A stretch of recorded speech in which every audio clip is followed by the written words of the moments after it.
The great chamber of the Galactic Council fell silent as Admiral Dorn walked to the center of the speaking floor. His gray skin gleamed under the bright lights.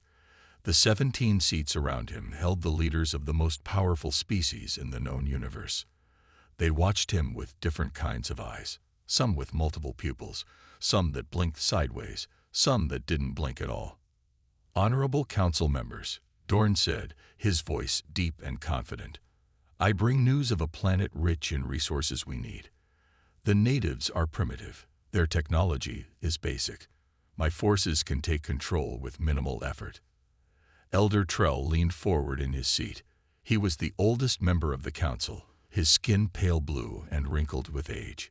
The thin tendrils on his head moved slowly as he spoke. "This planet, what do they call it?" "Earth," Dorn replied. "The natives call themselves humans." A murmur went through the chamber. Several council members called up data on their screens. "Ah yes, the humans," said Councillor Vex, her 6 fingers tapping on her armrest. "We have observed them for some time. They are indeed primitive. They still fight wars among themselves. They have barely reached their own moon." Dorn nodded. "Exactly. They will offer no real resistance to our forces. We can extract the minerals we need and be gone before they even understand what happened." Elder Trell's expression darkened. "I have studied these humans more closely than most. There is something unusual about them." Dorn tried not to show his annoyance. Elder Trell was always cautious, always wanting more study, more observation. The Vexer Empire needed resources now, not after another century of watching. "What could be unusual about them?" Dorn asked. "They are physically weak. They live very short lives. They spend most of their time arguing with each other." "Yes," Elder Trell agreed. "But they also show remarkable persistence. When faced with problems, they rarely give up. They adapt quickly. And they have a trait I find concerning." "What trait is that?" asked Councillor Maz, his reptilian features showing skepticism. "They call it spite," said Elder Trell. "When cornered, when defeated, when all hope is gone, they continue fighting simply to cause harm to their enemy, even at cost to themselves. It is not logical. It is not rational, but it is very human." Dorn laughed, a short barking sound that echoed in the chamber. "With respect, Elder Trell, what use is spite against our warships? Against our technology? They have primitive nuclear weapons and projectile guns. We have energy shields and plasma cannons." Several council members nodded in agreement. Elder Trell looked around the room and saw he had little support. "I recommend more observation before we take action," Elder Trell said, his voice solemn. "There is something about these humans we do not fully understand." "We understand enough," Dorn replied. "My scientists have detected rare minerals in Earth's crust that we need for our new drive systems. The extraction will be quick and efficient." The council leader raised a hand for silence. She was from the Zentari species, tall and elegant with silver skin that reflected the chamber's lights. "We will vote," she said simply. "Those in favor of authorizing Admiral Dorn's extraction mission to Earth." 15 hands of various shapes and colors rose into the air. Those opposed. Only Elder Trell and one other raised their hands. "The motion passes," the council leader declared. "Admiral Dorn, you may proceed with the extraction mission. We expect regular reports on your progress." Dorn bowed his head in respect. "Thank you, Council. The Vexer fleet will launch immediately. We will bring back the resources your worlds need." As the chamber emptied, Elder Trell approached Dorn. The Admiral towered over the ancient alien, but there was wisdom in Trell's eyes that made Dorn uncomfortable. "Admiral," Trell said quietly, "proceed with caution. If you must attack Earth, be thorough. Leave them no chance to respond. Because if you do, if you wound them, but do not destroy them completely, you will create an enemy unlike any the galaxy has ever known." Dorn frowned. "They are primitives, Elder. They cannot harm us." "Today, no," Trell agreed. But humans do not stay primitive for long, and they never, ever forget their enemies. Dorn gave a polite nod but dismissed the warning in his mind. Old Trell had grown soft and fearful in his long life. The humans were nothing special, just another species to be cataloged, used, and forgotten. 3 weeks later, Admiral Dorn stood on the bridge of his flagship, the Vexor Dominance. Through the main viewport, he could see the blue-green planet growing larger as they approached. It looked peaceful, beautiful even. Hard to believe its crust contained the valuable minerals his empire needed so desperately. Ships in formation, Admiral, reported his second-in-command. All weapons charged. The humans have detected us, but their communications show mostly confusion. As expected, Dorn replied. Begin the first strike. Target their largest military installations and government centers. We want to eliminate any organized resistance immediately. Yes, Admiral. Dorn watched with satisfaction as the first energy beams lanced down from his ships. On the planet below, bright flashes indicated direct hits. Their sensors showed chaos spreading across the human communication networks. Primitive, Dorn said to himself, just as we thought. His communication officer turned. Admiral, we're picking up broadcasts from the humans. They're calling for unity, for resistance. Meaningless, Dorn replied. They have no weapons that can reach us here. Landing forces report heavy resistance in some areas. Another officer called out. The humans are using their military forces effectively despite our technological advantage. Dorn frowned slightly. That was unexpected, but not concerning. Continue as planned. Their resistance will crumble soon enough. As the hours passed, reports continued to come in. Human military units were being destroyed, yes, but they were fighting with unexpected coordination. Civilian populations were not fleeing in panic as predicted. Instead, many were joining the resistance. Admiral, his tactical officer said, we've lost contact with Landing Group 7. The humans used some kind of improvised explosive device. They sacrificed their own people to take our troops with them. Dorn's frown deepened. That was unusual. Later that night, in his private quarters, Dorn reviewed the day's reports. The invasion was proceeding, but not as smoothly as he had promised the Council. The humans were fighting back with everything they had, and while it wasn't much compared to Vexor technology, their determination was causing delays. He remembered Elder Troll's warning and pushed it aside. This was just the beginning. The humans would learn soon enough that resistance was futile. They would break, as all species did eventually when faced with superior force. Dorn did not realize that on the planet below, something unprecedented was happening. Humanity was not breaking. It was transforming. 3 months after the first attack, Admiral Dorn stood at his command station, his face showing more worry than he wanted to admit. The large screen in front of him displayed a map of Earth with red dots marking Vexor extraction sites. Too many of those dots were blinking, a signal that the sites were under attack. Another mining facility destroyed in the region called Australia, reported his second-in-command. That's the 5th this week. Dorn slammed his fist on the control panel. How are they doing this? Their weapons are primitive. They're not using their old weapons anymore. Sir, the officer replied quietly. They're using ours. This was the most troubling development of all. The humans had started collecting Vexor technology from damaged ships and fallen soldiers. At first, they merely copied it. Now, they were modifying it, sometimes in ways the Vexor engineers didn't anticipate. Show me the latest attack, Dorn ordered. The screen changed to show the smoking ruins of what had been a large mining operation. Human fighters moved through the wreckage, collecting anything useful. They wore a mix of their own military gear and pieces of Vexor armor. Their leader was a tall man with a grim face and determined eyes. That's Reynolds, said the intelligence officer. He used to be a special forces soldier before the invasion. Now he leads the largest resistance group in that hemisphere. Dorn studied the human. There was nothing special about him physically, but the way other humans followed him, the efficiency of his attacks. These things were concerning. "What about the human named Alvarez?" Dorn asked. "She remains elusive," replied the intelligence officer. "But our sources indicate she has established a laboratory in the mountains. She's studying our biology, our technology. The humans captured 2 of our soldiers alive last month. We believe they are being questioned by her team."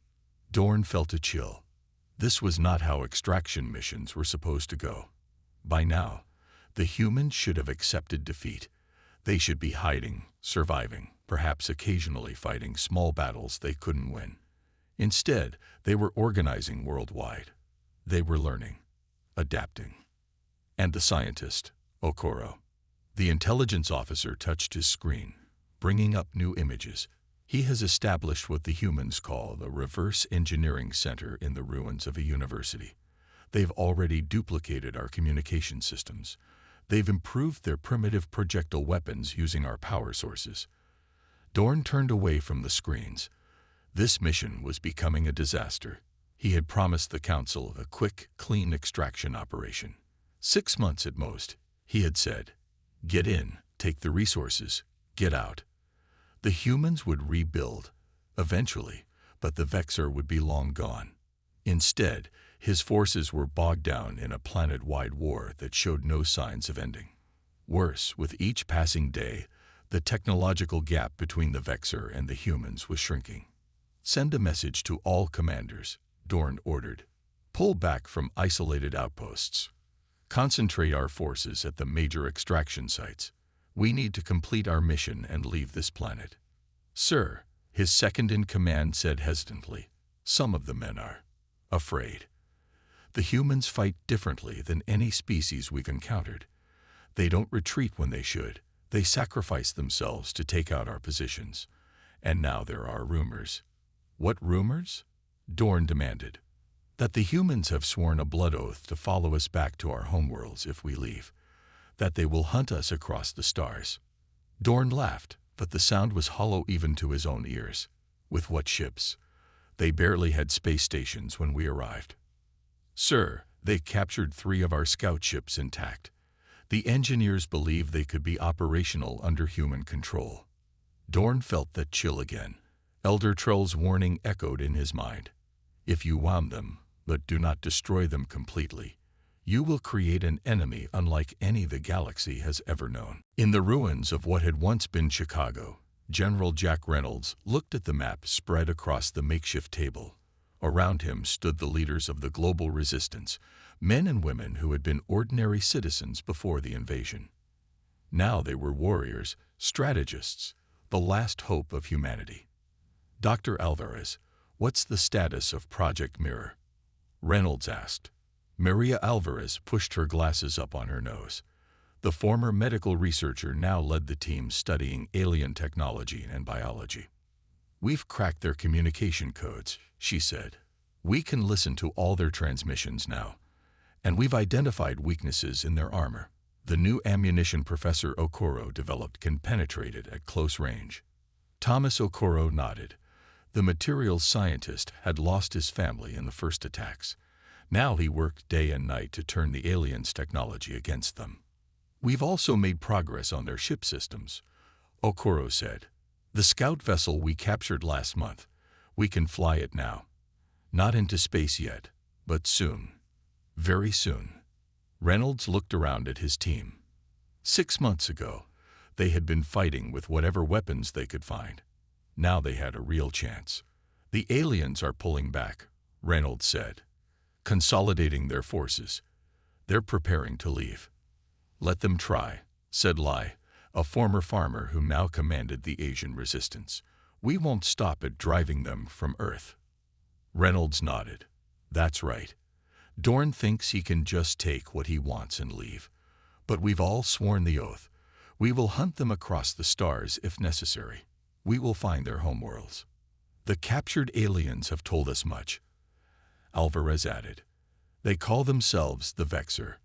They come from a world called Vexoris, the center of an empire that spans many star systems. They are powerful, but not invincible. And they've never faced humans before, Okoro said with a grim smile. They don't understand what that means. Reynolds looked at the alien scout ship visible through the bunker's window. It was being modified by human engineers, its systems being taken apart and rebuilt. The first step toward taking the fight to the stars. They came to us thinking we were weak, Reynolds said. Primitive. That we would break easily. But they were wrong. Every attack makes us stronger. Every piece of their technology we capture brings us closer to their level. And when we reach the stars, he didn't need to finish.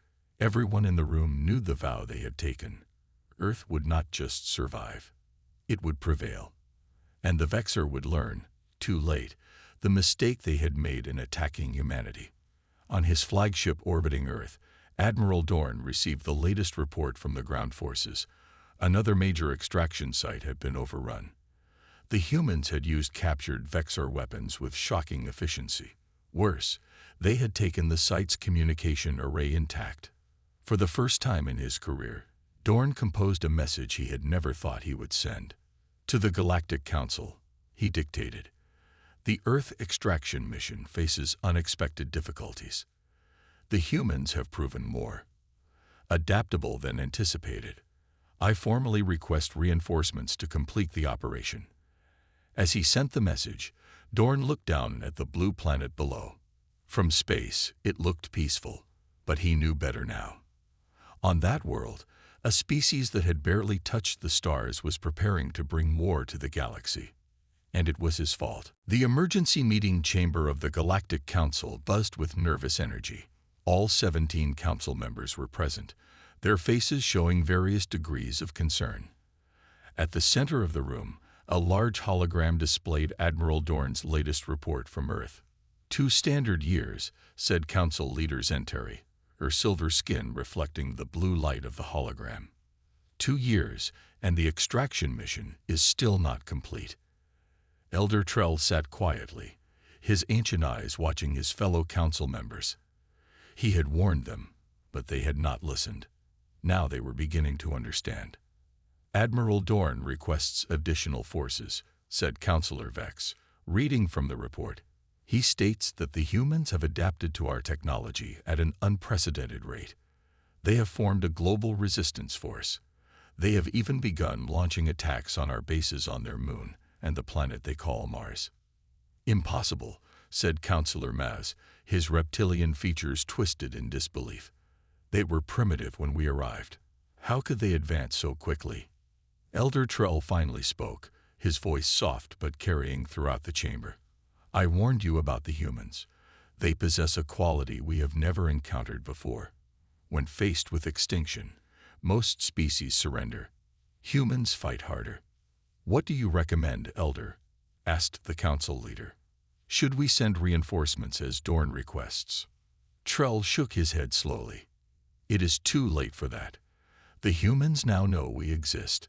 They know we attacked them without provocation. And if what Dorn reports is true, they have sworn to follow us back to our worlds if we continue to fight. That is absurd, Councillor Vex said dismissively. They cannot possibly reach our worlds. They are already using our ships, Trell reminded her. How long before they build their own? A year? 5 years. To beings as long-lived as us, it seems like nothing. But the humans will not forget. They will not forgive. A heavy silence fell over the chamber as the council members considered this. I propose we withdraw from Earth immediately, Trell continued. We salvage what resources we can, and never return to that system. Retreat, Councillor Maz said with disgust. Before primitives, it would be humiliating. Better humiliation than destruction, Trell replied. After much debate, the council voted. The decision was made. The Vexor forces would withdraw from Earth as soon as possible, taking whatever resources they had already extracted. None of them knew it was already too late. Admiral Dorn stood on the bridge of his flagship, the Vexor Dominance. His once pristine uniform was wrinkled, his posture less confident than it had been 2 years ago. On the main screen, the face of Council Leader Zenturi delivered the withdrawal order. Gather your forces, salvage what resources you can, and return to Vexor space immediately, she said. The Council has decided that Earth is no longer worth the cost. Understood, Council Leader, Dorn replied, trying to hide his relief. We will begin withdrawal procedures immediately. When the transmission ended, Dorn turned to his officers. Send the order to all commands. We're leaving this cursed planet. Sir, said his second-in-command, our ground forces report increased human activity. They seem to be massing for something. Dorn frowned. Accelerate the withdrawal. I want all ground forces back on their ships within 2 planetary rotations. Admiral, called the sensor officer suddenly, we're detecting multiple launches from Earth's surface. Show me, ordered Dorn. The main screen changed to show dozens of small craft rising from Earth's atmosphere. Some were clearly modified Vexor scout ships. Others were of human design, but incorporating Vexor technology. All of them were heading toward the Vexor fleet. How did they build so many ships? Dorn whispered in disbelief. Sir, they're transmitting on all Vexor frequencies, said the communications officer. They're using our encryption codes. Let me hear it, Dorn ordered. A human voice filled the bridge, speaking in perfect Vexor language.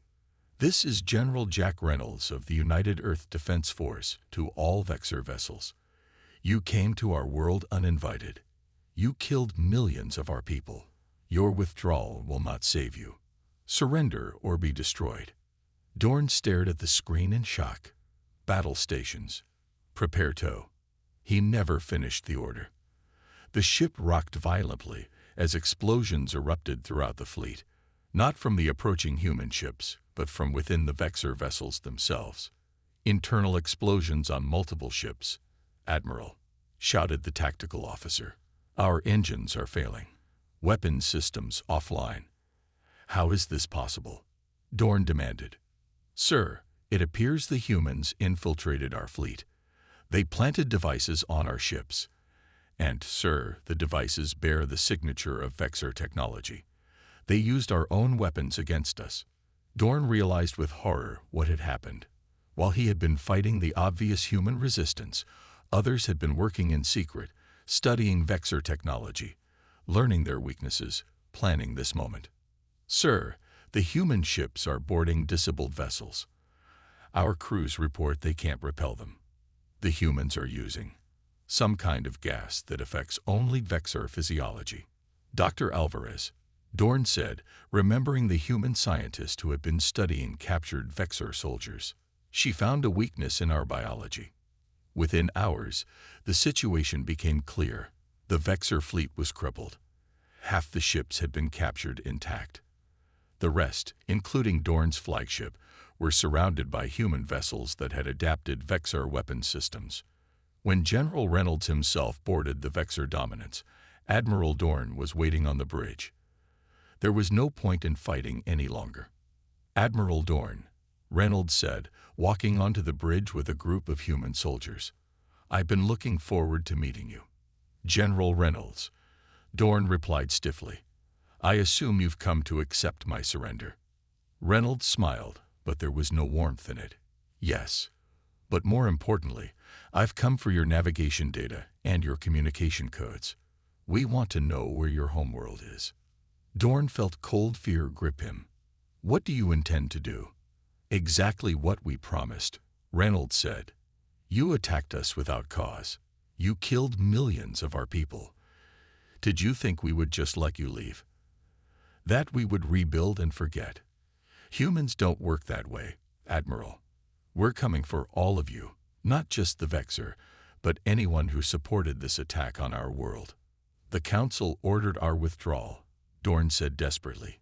The war is over. Reynolds shook his head. No, Admiral. The war is just beginning. And this time, we're taking it to your worlds. As Dorn was led away, he finally understood what Elder Trell had tried to warn the Council about. The humans didn't fight like any species they had encountered before. They didn't accept defeat. They didn't recognize superior force as a reason to surrender. And now, with Vexor technology in their hands, and the location of Vexar worlds in their navigation systems. They were going to show the galaxy exactly what that meant. The hunted were about to become the hunters. 5 years after the failed invasion of Earth, a Vexar outpost on the edge of their empire detected an unknown fleet approaching. The commander of the outpost, a young officer named Corv, stared at the sensor readings with growing concern. "Identify those ships," he ordered his crew. "Sir," the sensor officer replied, her voice shaking. "The design appears to be Vexar, but modified. They're using our transponder codes, but something is wrong." Before Corv could respond, the communication screen activated. A human face appeared, a female with dark skin and intelligent eyes. "This is Dr. Maria Alvarez of the Earth Fleet," she said in perfect Vexar language. "Your outpost is now surrounded. Surrender immediately or be destroyed." Corv felt cold fear grip him. Everyone in the Vexar Empire had heard the stories, how the primitive humans had not only repelled the invasion of their world, but had somehow captured Vexar ships and technology. Most dismissed these as exaggerations. Corv now realized they were terrifyingly real. How did you find us?" he asked. Dr. Alvarez smiled, but there was no warmth in it. "We have Admiral Dorn's complete navigation database. We know the location of every Vexar world, colony, and outpost. This is just the beginning." Corv surrendered his outpost without a fight. The stories about what happened to Vexar, who resisted the humans, were too terrible to risk. On the Galactic Council's capital world, Elder Trell sat in an emergency session. The chamber, once a place of calm deliberation, now buzzed with panic. Counselors shouted over each other, demanding action, explanations, solutions. 7 Vexar colonies have fallen to the humans in the past year alone, Counselor Vex reported, her voice trembling. "They appear to be systematically working their way through Vexar space, moving closer to the homeworld with each attack." "Not just attacking," Counselor Maz added. "They're dismantling the entire Vexar civilization. They free any enslaved species they find. They take control of Vexar technology and improve it. Then they move to the next target." Elder Trell closed his eyes briefly. He had warned them, but even he had not foreseen the full extent of the human response. "What of Admiral Dorn?" he asked. "Still their prisoner," replied the council leader. "The humans send us regular proof that he lives. They say he is being treated according to their Geneva Conventions, whatever that means. It means they are showing him more mercy than he showed them," Trell said quietly. "The humans sent another message this morning." The council leader continued. "They demand a formal meeting with the full council. They say they will continue their campaign against the Vexar until we agree." "We must meet with them," Trell said firmly. "We must try to end this before it spreads beyond the Vexar." The council voted to send a diplomatic delegation to meet the humans at a neutral location. They would offer reparations, recognition of Earth as a sovereign power, anything to stop the relentless human advance. The delegation never returned. Fleet Admiral Jack Reynolds stood on the bridge of his flagship, the Earth Vengeance. The ship had once been Admiral Dorn's Vexar dominance, but humans had rebuilt it, improved it, made it their own. Through the view screen, Reynolds watched the latest Vexar colony come under his fleet's control. "Status report," he ordered. "Minimal resistance," Admiral reported his second-in-command, a woman named Lisa Green who had been a school teacher before the invasion. Now she commanded a squadron of warships. "The Vexar defenders surrendered after our first warning. No casualties on either side." Reynolds nodded with satisfaction. "Begin the standard procedure. Free any slave species, download their databases, take control of their defense systems." "Admiral," called the communications officer, "we've received a message from Earth. The Galactic Council has agreed to meet with us." Reynolds smiled grimly. "It's about time. 5 years of hunting the Vexar across space, and finally the Council realizes we won't stop until we get justice." Dr. Alvarez entered the bridge, her lab coat replaced by a uniform that designated her as Chief Science Officer of the Earth Fleet. "The latest modified ships are ready, Admiral." Professor Okoro's improvements to the engine design give us even greater speed than the original Vexor vessels. Good, Reynolds said. We'll need that advantage when we face the Council. Do you think they'll agree to our terms? Alvarez asked. Reynolds looked out at the stars. They'll agree because they're afraid. They've watched us dismantle the Vexor bit by bit. They know we won't stop until we have justice. And what is justice exactly? Alvarez pressed. We've already destroyed most of the Vexor military. Their empire is in ruins. When is it enough? Reynolds turned to face her, his expression hard. When they acknowledge what they did to Earth. When they make reparations for the millions killed. When they guarantee it will never happen again, to us or any other developing world. And if they refuse, then we'll do to them what we did to the Vexor, Reynolds said simply. The Galactic Council sat in stunned silence as Admiral Reynolds finished speaking. He had somehow appeared in their secure chamber, bypassing all security protocols. None of their guards had stopped him. It was as if he had simply materialized in the center of their meeting room. The terms are simple, Reynolds said, looking around at the 17 council members. Earth will be recognized as a sovereign power with the same status as any council member. The Vexor will pay reparations for the damage they caused. And the council will establish new laws prohibiting unprovoked attacks on developing worlds. And if we refuse? Asked Councillor Vex, trying to sound braver than she felt. Reynolds didn't answer with words. Instead, he tossed a small crystal onto the center table.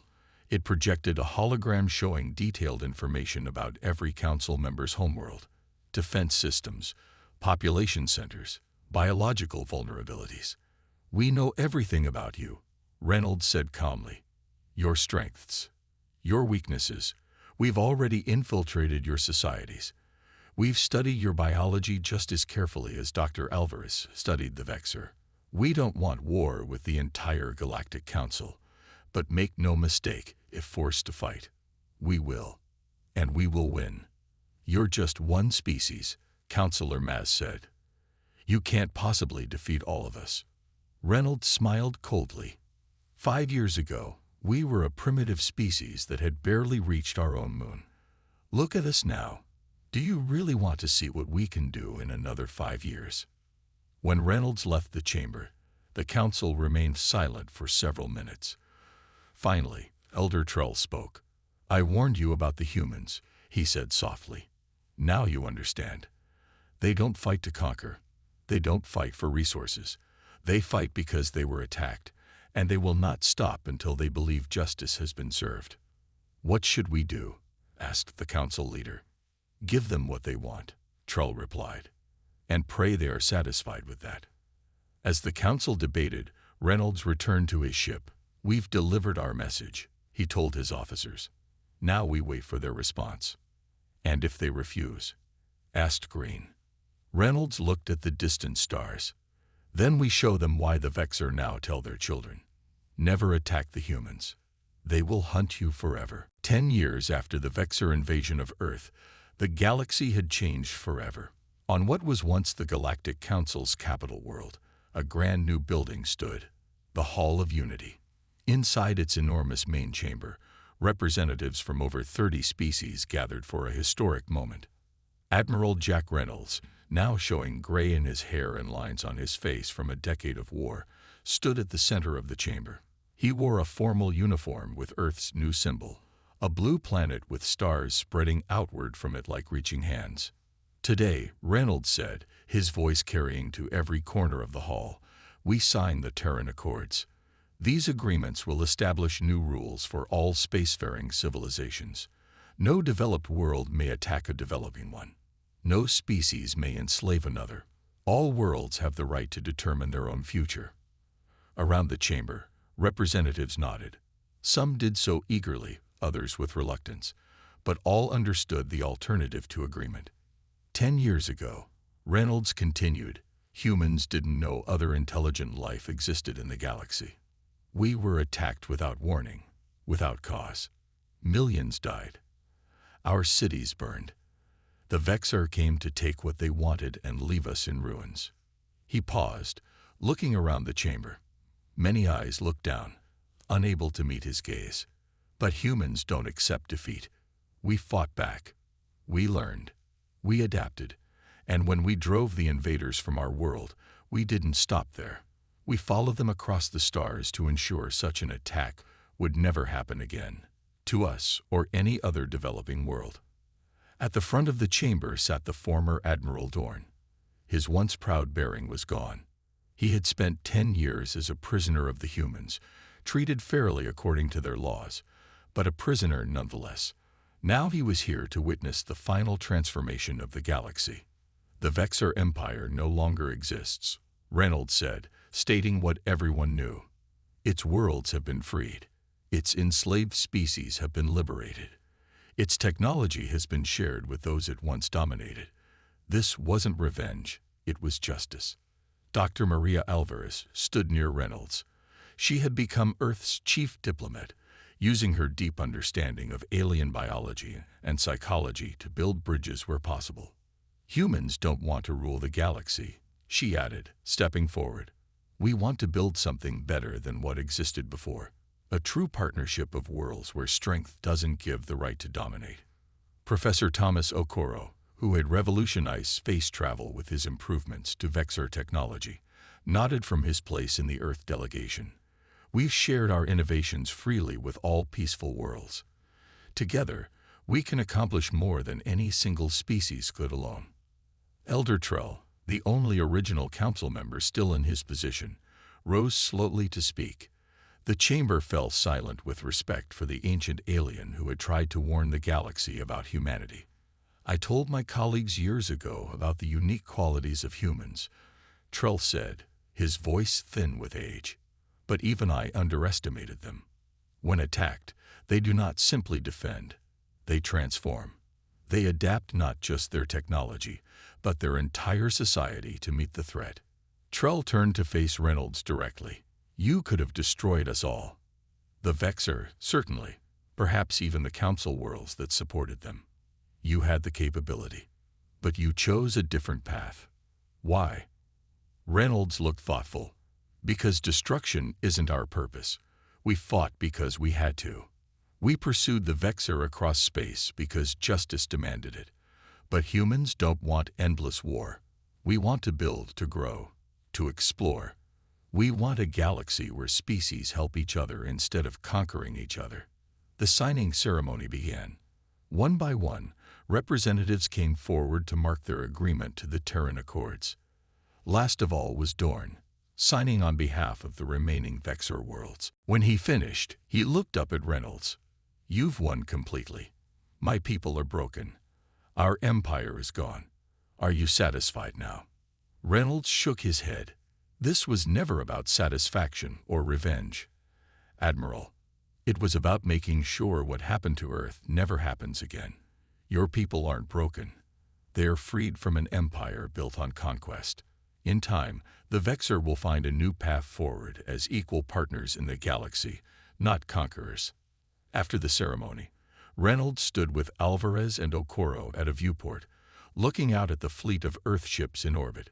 What had begun as captured Vexor vessels had evolved into something new, ships that combined the best of human innovation with technology from a dozen worlds. 10 years, Alvarez said quietly. Sometimes I still can't believe how far we've come, or how much we've lost, Reynolds added, thinking of the millions who had died in the invasion. But we've built something from that loss, Okoro said, something that might last for centuries. Later that evening, Reynolds met privately with Elder Trell. The ancient alien studied the human with curious eyes. You know, Trell said, in all my centuries, I've never seen anything like what your species accomplished. From planetary civilization to galactic power in a single decade. It's unprecedented. Reynolds smiled slightly. We had good motivation. Indeed. And now that you have achieved justice, what will humans do with their power? What is your vision for the future? Exploration, Reynolds replied without hesitation. There's so much of the galaxy we haven't seen.